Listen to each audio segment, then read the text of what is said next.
Good evening, Avatars. The New Britannia Theatre Troupe welcomes you to our production. Our team has worked hard to bring you this wonderful story, and I'm sure you will enjoy it. We are a small company, and our resources are sometimes stretched to the limit. Also, life events can overtake our actors in between recording the lines and performing them on stage. So, we have substitutions. The part of Chastity is voiced by Amber Rain, and in true Shakespearean style is played this evening by Drew. The part of Asta Cerberus, voiced by Cordeline Valkaris, will be played by Gabriel Nightshadow. Thanks go to Athanel for building this wonderful theatre, and to Woftum for inviting us to his town.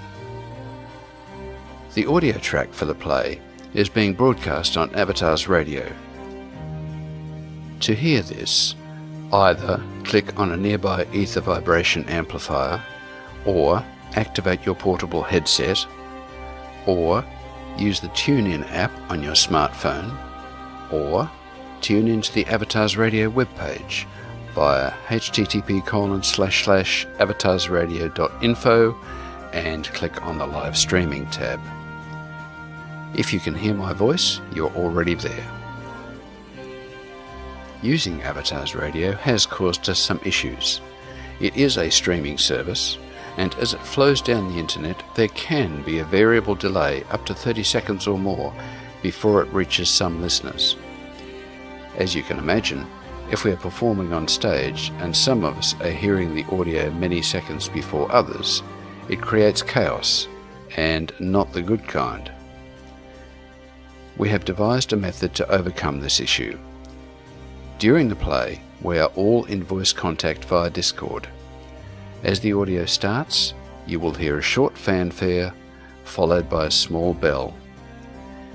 That is my signal to start our own audio file, which, for the first time, is being shared over Discord.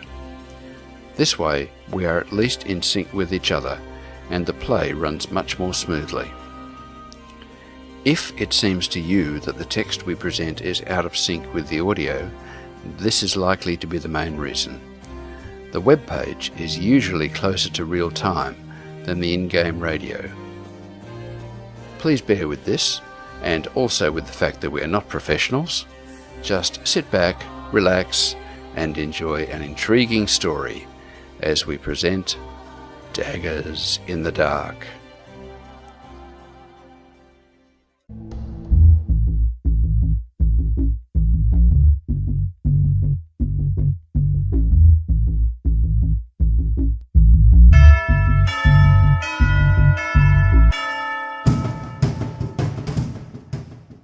The New Britannia Theatre Troupe presents Daggers in the Dark. Director and producer, Asclepius. Writer, Gabriel Nightshadow, with additional music lyrics by Jackdaw Fox Lawden. Music composer and Director of Public Relations, Amber Rain. Technical consultant, Style Teckle. Cast: Asclepius as Valus Talon, Elgarian as Taran Merrywhistle, Sol Stormlin as Amend, Addy as Melody, Striker Sparhawk as Ertai Vodalion, Cordeline Valkaris as Astor Cerberus, Woftum as Keldon Lighthand, Valen Tregris as Budna, Style Teckle as Frederick Tariti, with Amber Rain as Chastity and herself, Elaine Dragonfire as the narrator, and Salith Rain as Cyrus.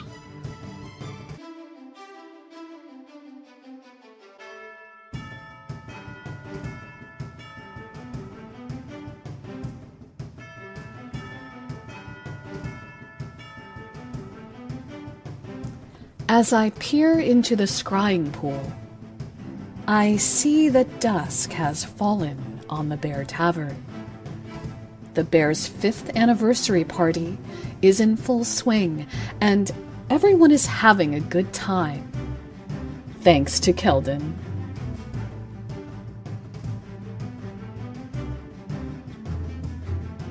Take it off! Take it off!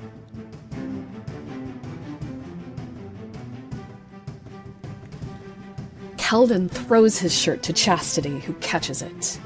She inhales deeply.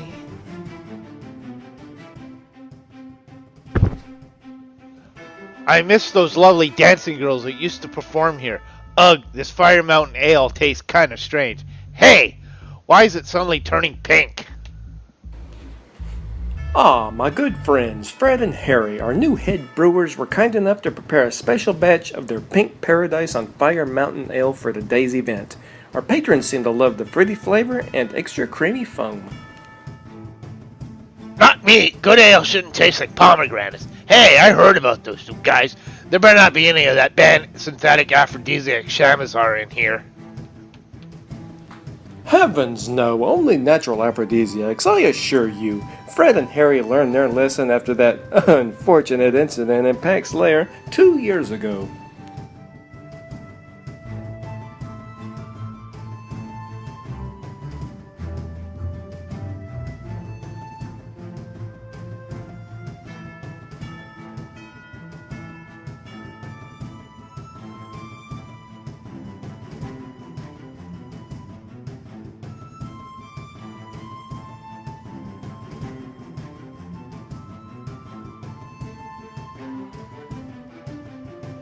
Are you new in town, miss? I never forget a pretty face. Chastity blushes as she gazes at his glistening abs and pecs. This is my first time in the tavern. I'm Chastity, the new school teacher. I just moved here from Wizard's Rest yesterday. I'm Keldon, Master Ranger of the Bear Tavern Guild. Pleased to make your acquaintance, Chastity. I would be most honoured to give you a private tour of our fine establishment, including our secret Red Room. Red Room? There can be no pleasure without pain. Oh, I think I would enjoy a private tour very much.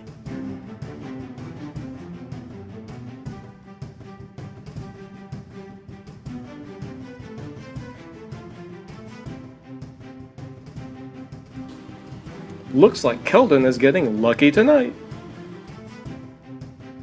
I honestly don't know what all those beautiful women see in him. He's not that handsome or muscular. Must be his charming demeanor.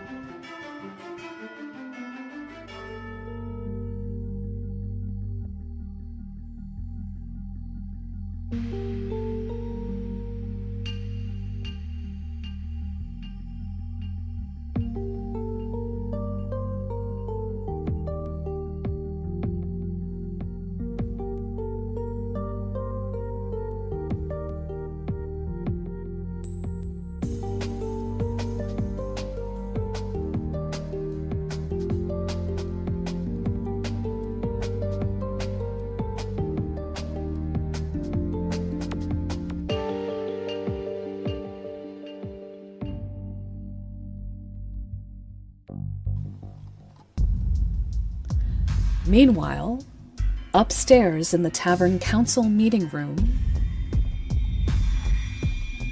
I don't know, guys. Valis has done a lot for the guild. We have no choice, Astor. The force field generated by our moon towers can't withstand a sustained bombardment by Nefario's new Dragonfire cannons, and his army outnumbers our militia by a factor of 10 to 1. Quite frankly, I don't even know how he managed to resurrect himself after we defeated him a year ago. Somehow he has been able to amass enough resources to lay siege to so many towns simultaneously. I have heard rumors that he's been able to swell his ranks by using a combination of magic and science he acquired from Atos' identical twin brother, the rogue techno-mage Kriz, to either clone troops or abduct and brainwash large numbers of unsuspecting Novians. Be reasonable, Aster. If we don't accept Nefario's terms, Baron's Reach will surely be destroyed. All of the other Tavern Council members have voted to accept the agreement. We all appreciate everything that Valis has done for us, but the needs of the many outweigh the needs of the few, or of the one. Very well. Taryn, Eamon, but I still don't like this one bit. Valis deserves better. Good man, Astor. Come, I will show you the document that you must sign.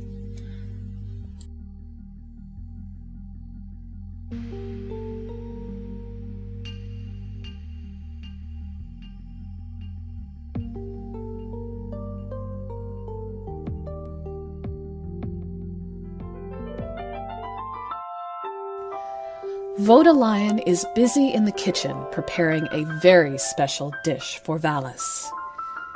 Visible among the many human bones in the waste bin is a gold ring inscribed with the initials F.T., indicating its previous owner, long missing Tavern Council member, Frederick Toretti.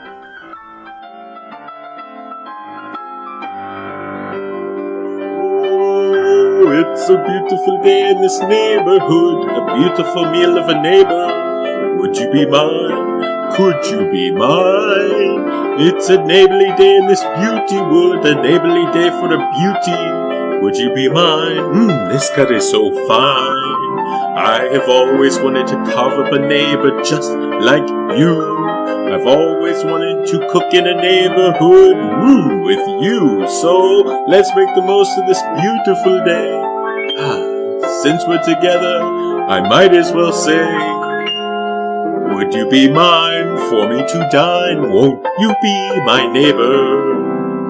Won't you please cease your please? Please won't you be my neighbor?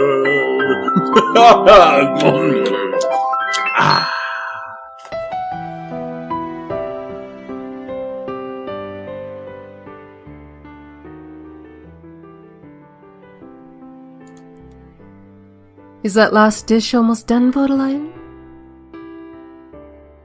I just sent out the fried liver and onions. Let me check on the bear surprise for Valis. That smells delicious, Vodalion. What's your secret? I simply boiled the meat to a slight undercook, and then popped it into the oven to finish baking it in a candy coat made of sugar glaze. I hope Valis likes it. I am sure that he will. I know you've been working very hard preparing this feast today, my darling, but do save a bit of energy for me later tonight. I don't know what I would have done without your comfort and support this last year since Frederick suddenly left me to spread the word of chaos to the natives of the southern continent. He didn't even have the courage to tell me to my face and left that letter at my bed instead. What an insensitive fellow. I would never abandon you like that. I love you so much and look forward to our wedding day next month.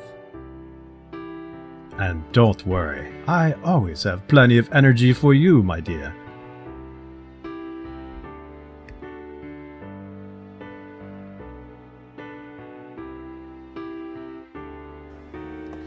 Vodalion leers at Melody's voluptuous form as he hands her a tray, and she turns to leave.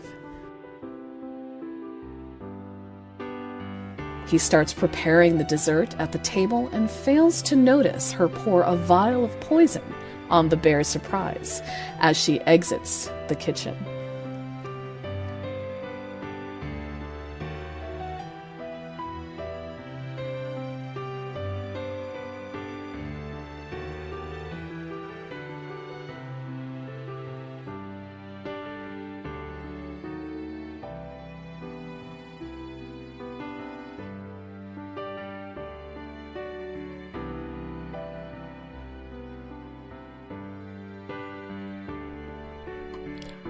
I hope you enjoy Vodalion's version of Bear Surprise in this mug of Fire Mountain Ale. Valis seems more interested in Melody than the meal as he gazes lustfully at her. I am sure that I will, Melody. This Bear Surprise is really delicious. Vodalion has really outdone himself this time.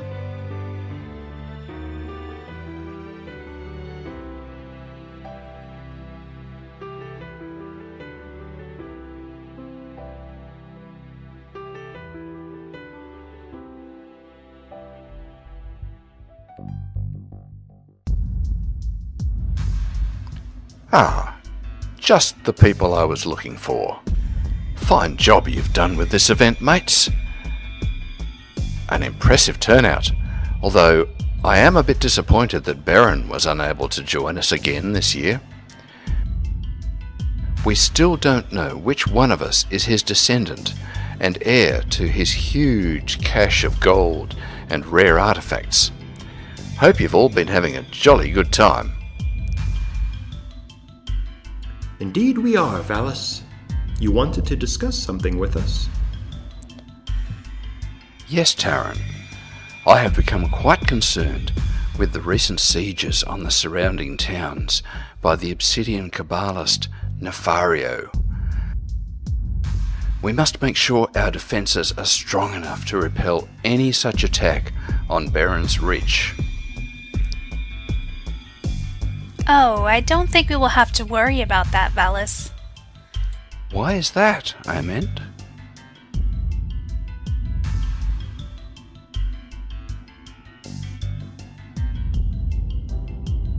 Oh, I suddenly don't feel so well. Dizzy, nauseous, and my limbs feel like rubber. Stay back. I think I'm going to chunder.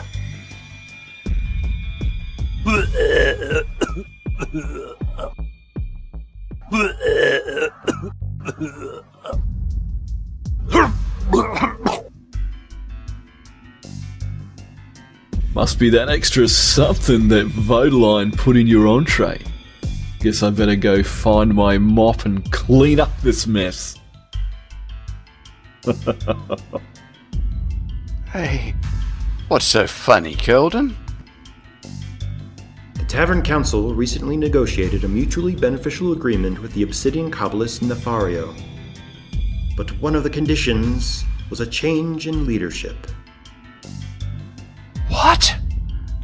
How could all of you betray me like this? Die, Valis, die.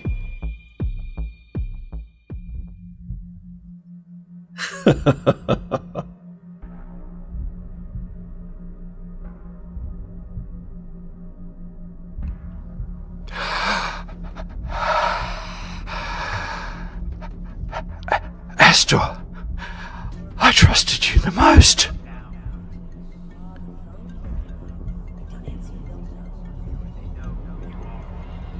I am sorry, Valis, but the needs of the many outweigh the needs of the one. Baron's Reach and the Bear Tavern Guild must survive at all costs. Our new guild leader has seen to that. And who would that be? That would be me. I personally negotiated the terms of the agreement on behalf of the Tavern Council with Nefario's emissary. And here he is.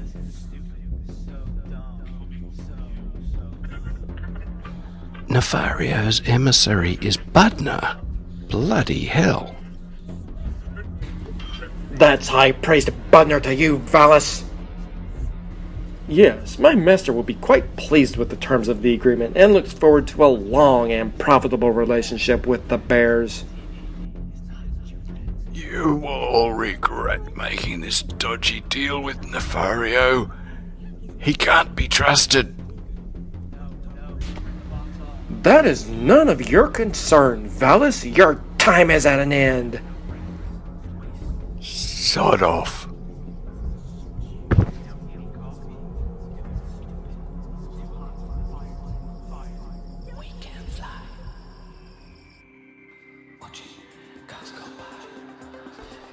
Several hours later, the bear's 5th anniversary party has ended, and all of the guests have departed.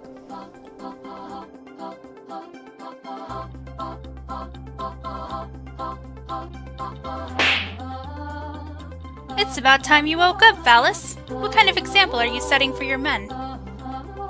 Ow! That really hurt. I have a splitting headache. Jeez, Valis, you were so rat-ass that you passed out halfway through your anniversary party, and you were drooling all over the floor. The party would have all gone to pot if Asta hadn't have stepped up and taken over. You know, Astra's been out in the outhouse for an awfully long time. He said something in the bear surprise seemed to disagree with him.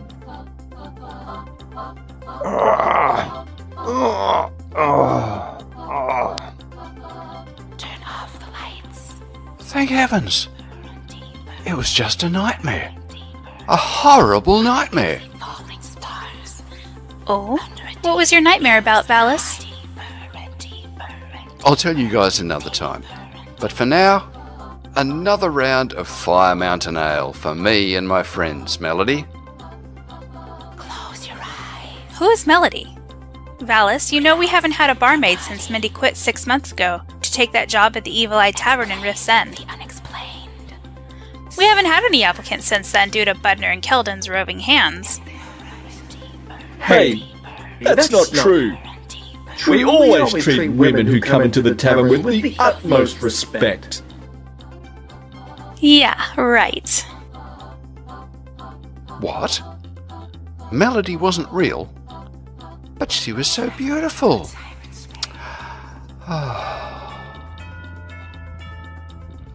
You two, stop scaring away prospective barmaids. Sure thing, Valis. We promise to be on our best behavior from now on. No one notices that both Budner and Keldon have their fingers crossed behind their backs.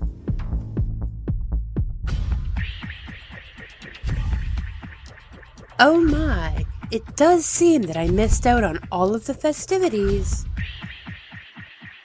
Amber, so glad that you could make it. Here, have a mug of Fire Mountain Ale.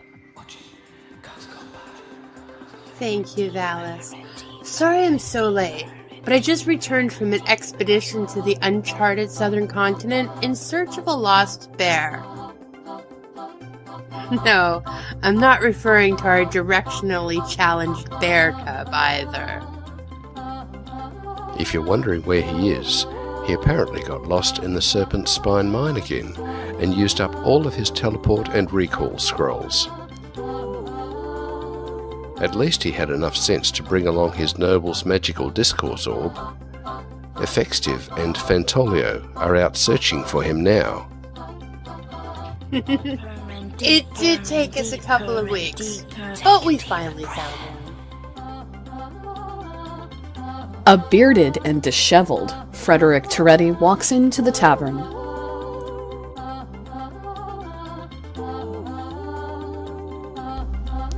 Hi guys, long time no see.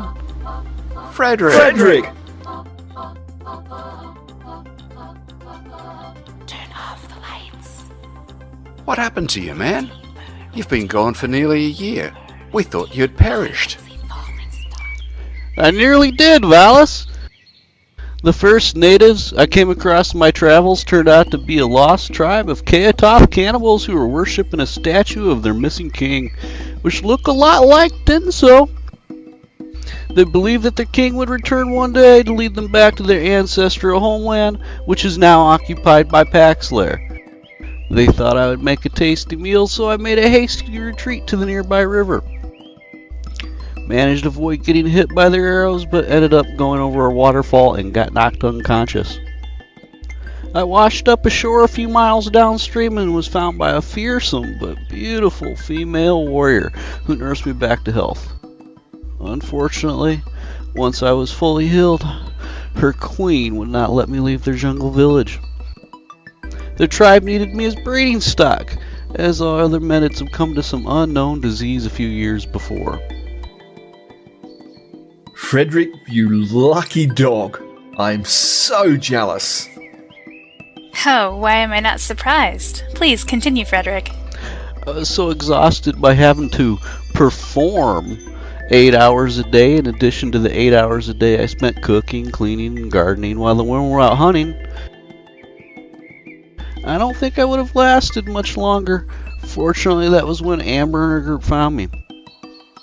She asked their queen, a raven-haired beauty named Chardare, to release me into her custody, but she refused, as all of the children I had sired up to that point were female.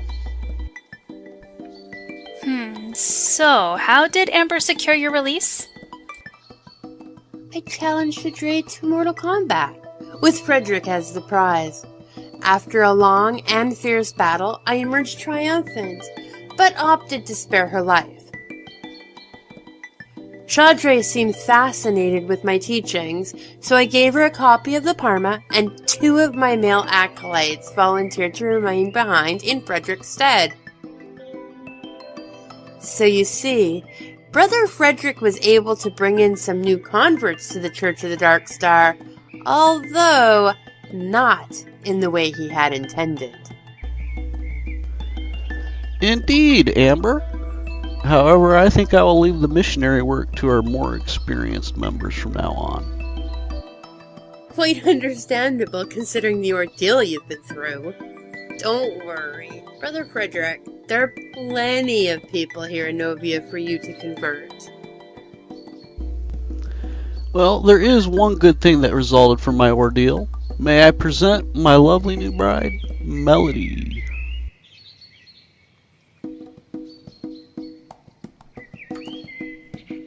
Hello! It is so nice to meet all of Frederick's friends. He has spoken highly about all of you.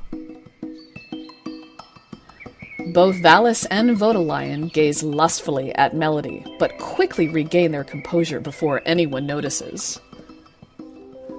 As Governor of Baron's Reach, let me officially welcome you to our fine community, Melody. Thank you, Governor Valis. Allow me to introduce myself. I'm Vodalion, head cook here at the Bear Tavern. Have we met before? You look very familiar. I do not see how. I have never been to the southern continent.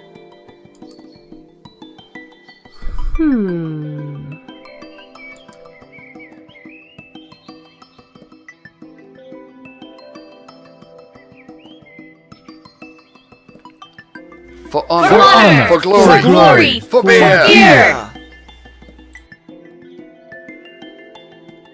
The 3 of you must be starving after your long trip. Come, have a seat at the table. Vidalion, do we have any hot entrees left? I'll check on that.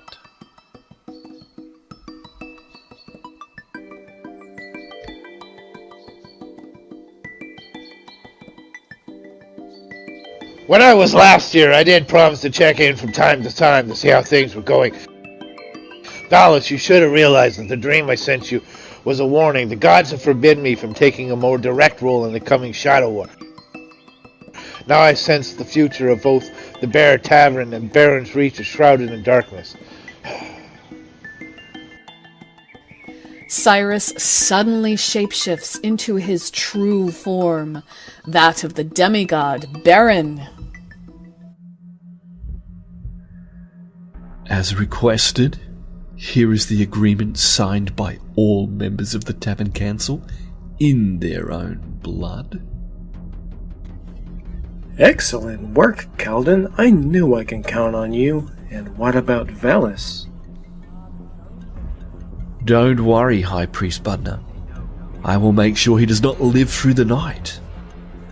He should not have underestimated me or treated me so poorly. Kelden, mop up this mess. Kelden, you pillock. You've burned my trousers again. Well, no more. Come dawn, I will lead the Bear Tavern Guild. That you will, my good friend.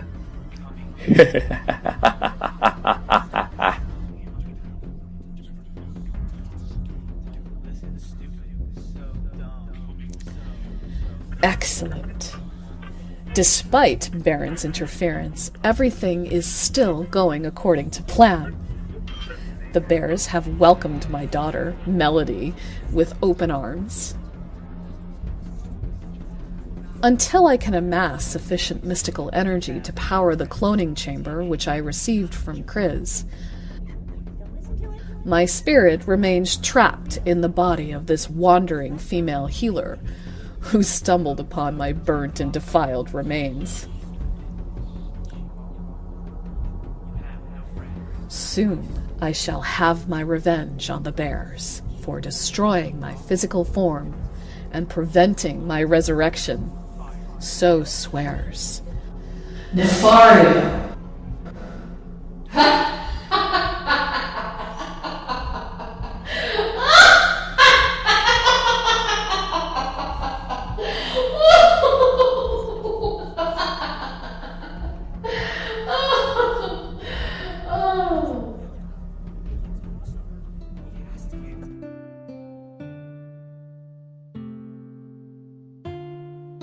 The following music tracks are used in this production with the permission of the composer, Amber Rain. Epic Entrance, Underhanded Conspiracy, Betrayal, Death of a King, Dreamwalking Nightmare Remix, as Ambrew in collaboration with Andrew Head, Golden Dreams, Whispers. The following music tracks used in this production are licensed under either Creative Commons Attribution 3.0 or 4.0 unported, or Creative Commons 0 public domain. https://creativecommons.org/licenses/by/3.0 and alternatively 4.0 and 0/1.0. Won't You Be My Neighbour by Todd Reed Music. The following can be found at www.opengameart.org. RPG Never Go Full Bard by Hitchkrull. The End.